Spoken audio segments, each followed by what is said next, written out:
Depression is a hot topic these days. In the last decade, rates of people reporting the loss of interest in things they once enjoyed doing and even life itself has skyrocketed. So I wanted to make a video about the topic. I've suffered with my share of challenges leading to my own personal battle with depression, so I'd like to share the tactics I've used to battle it. I'm not a doctor and I'm not addressing people with clinical depression, but rather situational depression, which is usually a result of a traumatic event or a change in a person's life, not genetic factors. I believe that these strategies can be powerful tools for anyone when life is hitting you in the face and can help you turn these things that appear to be negative into positive. I'll count down the 12 most practical tips that I've used to work my way out of a funk. So here goes.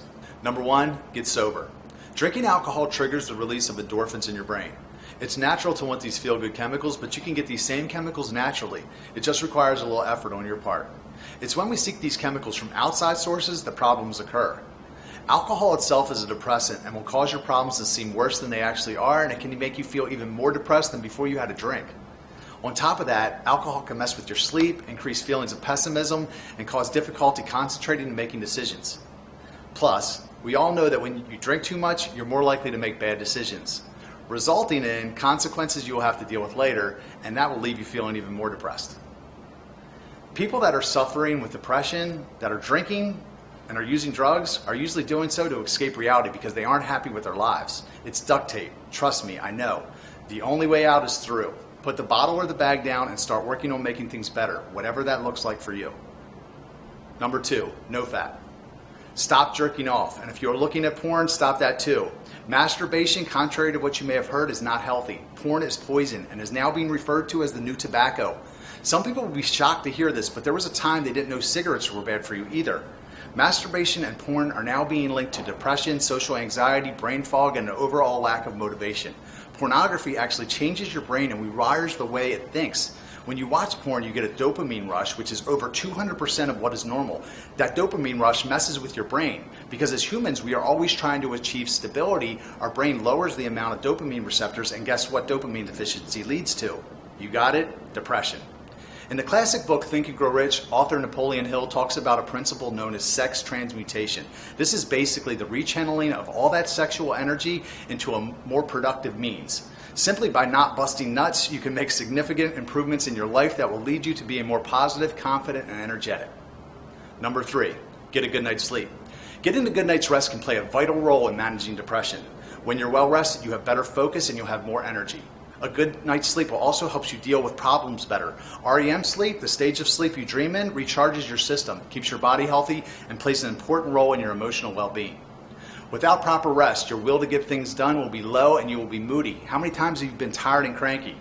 Research has found that keeping a consistent bedtime and rise time is just as important as the length of sleep to deal with negativity. I do my best to go to bed and wake up at the same time every day. Have you ever heard that 1 hour of sleep before midnight is equivalent to 2 hours of sleep after midnight? Research confirms that people who go to bed later are more likely to be overwhelmed with repetitive negative thoughts. 9 p.m. is the ideal time. That seems early, right? I know from personal experience, though, that forcing myself to get to bed early and waking up early, that I always have a more positive outlook on life. Probably because I like to have a jump on everyone else. Number 4, make real friends. An 80-year-old Harvard study has proven that embracing community helps us live longer and happier lives. The study revealed close relationships more than money or fame are what keep people happy throughout their lives. Having friends to lean on when the going gets tough and helping others that you care about when they are in need go a long way to break depression. Research shows that in almost every case of someone snapping out of depression, the turning point in their recovery came when they reached out to a friend or family for support. On top of that, breakthroughs will more than likely come through friends. Typically, when you're depressed, your natural response is to isolate, which actually makes you even more depressed. I often tell my friends that are suffering from depression to work on developing healthy relationships like it's a job. You can't just wait for them to happen. You have to be proactive about it. We've all heard the idiom that you become like the people you associate with, or you're the average of the 5 people that you spend the most time with. So make sure that you are choosing carefully. What you are looking for is healthy community. I define healthy community as any group of people that inspire you to be the best version of yourself. This could include faith communities, sober groups, gyms, and the like. The best way to develop great friendships is to be a friend and start by adding value to other people's lives. Me and some friends started a nonprofit called City Fam a few years ago, and one of our taglines is friends with better benefits. Life gets really rich when you have great relationships with others. when you have a tribe to do life with, things to look forward to, good things to do, and good people to do them with. For more information, check out cityfam.com. Number 5, exercise.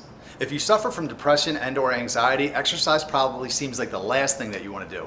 But there are several benefits to getting into good shape. Doing 30 minutes or more of exercise a day, 3 to 5 days per week, has been shown to significantly improve depression and anxiety. High-intensity exercise releases those natural feel-good chemicals called endorphins. Everyone's probably heard of the runner's high. Regular exercise can help boost your self-confidence by making you feel better about your appearance. Gives you the chance to meet or socialize with others and cope with stress in a healthy way. Now, I know that some people will say, I don't have time to work out, but if I were to ask you a question, I want you to be honest. If you could trade a really hard workout that helped you look and feel great for 30 minutes of your time, 3 days a week, and it didn't require any effort from you whatsoever, you just had to give up the time, would you do it? Of course you would. So the issue isn't time, the issue is discipline. Again, make yourself go, the feelings will come around later. Number 6, eat healthy. A healthy diet can significantly increase symptoms of depression. Eating more nutrient-dense meals that are high in fiber and vegetables while cutting back on fast foods is important for every aspect of our health, but especially our mental health. The easiest way to eat healthy and the system that has worked for me is meal prepping. Diet, even more than exercise, is the single best way to get into great shape. When you are healthy and looking good, you are less likely to be depressed. Now, I always like to address the naysayers because I know some people will say I don't have time to meal prep. But I guarantee that you spend more time looking for food throughout the week than I do meal prepping on Sunday afternoon. Plus, typically, by the time you finally go looking for food, you are really hungry and you're not in the best mindset to make good choices about what to eat. Not to mention, it's not always easy to find healthy food on the run. Restaurants make food to taste good, not with our health goals in mind. So take an hour and a half to make your food for the week. There's a lot of good information online about how to do this. Number 7, gratitude. At least a few mornings a week, I make a gratitude list. In my journal, I write out 10 things that I'm grateful for. This always puts me into a better mood and starts to reprogram my mind to look for things to be grateful for rather than things to complain about. In addition, if you believe in the law of attraction like I do, you will attract more of whatever your mind is set on. So thinking about what you want and what you're grateful for will bring more of those things into your life. Number 8, life coaching. Do you feel like you're usually more excited when you're going somewhere? And when you know where you're going, it makes all the difference in the world, right? Several years ago, I started working with a life coach. She helped me get clear on my specific purpose and set up goals and benchmarks to hold me accountable and keep track of my progress so that I can see when I'm getting closer to meeting those goals. You need a clear purpose. Otherwise, you just drift around and never go anywhere. A good life coach will ask you the right questions to help you get it all out. That is what happened for me. Once you know why you're here, you can start to begin working backwards to make it all come to fruition. One of our goals at CityFam is to connect people with purpose. We believe that we all innately want to be connected to a cause that is greater than ourselves. So if that purpose involves helping other people, it's even better. When you start making a difference in the lives of others, your life takes on new meaning and the chains of depression will fall right off. Number 9, volunteer. There are so many benefits to volunteering. I often say that volunteering is the intelligent way to be selfish. Again, it goes against our natural thought process when we are depressed because most people that are suffering from depression, and you might not like hearing this, are consumed with themselves, with their problems, with their faults and failings. Volunteering forces you to get your eyes off yourself, if even just for a little while. Many of the people you serve have it worse than you do, which changes your perspective and makes you feel grateful.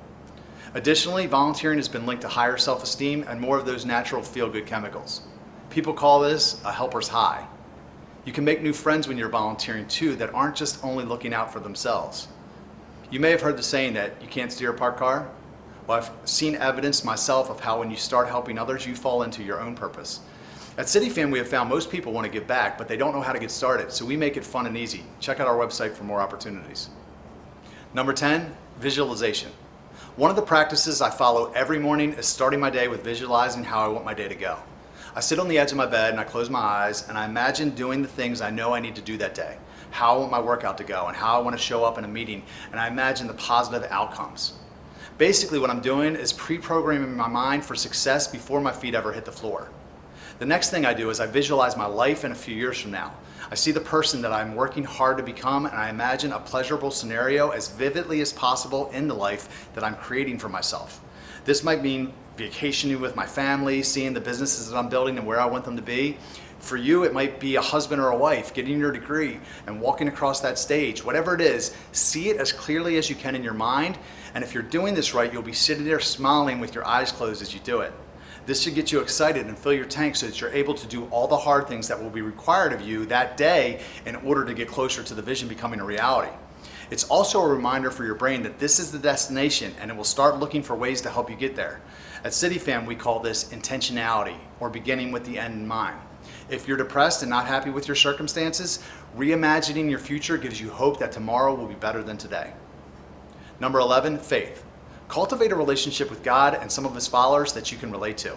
The last thing I want to do is push religion on you. Trust me, I am not religious at all. And I'm not talking about being spiritual either.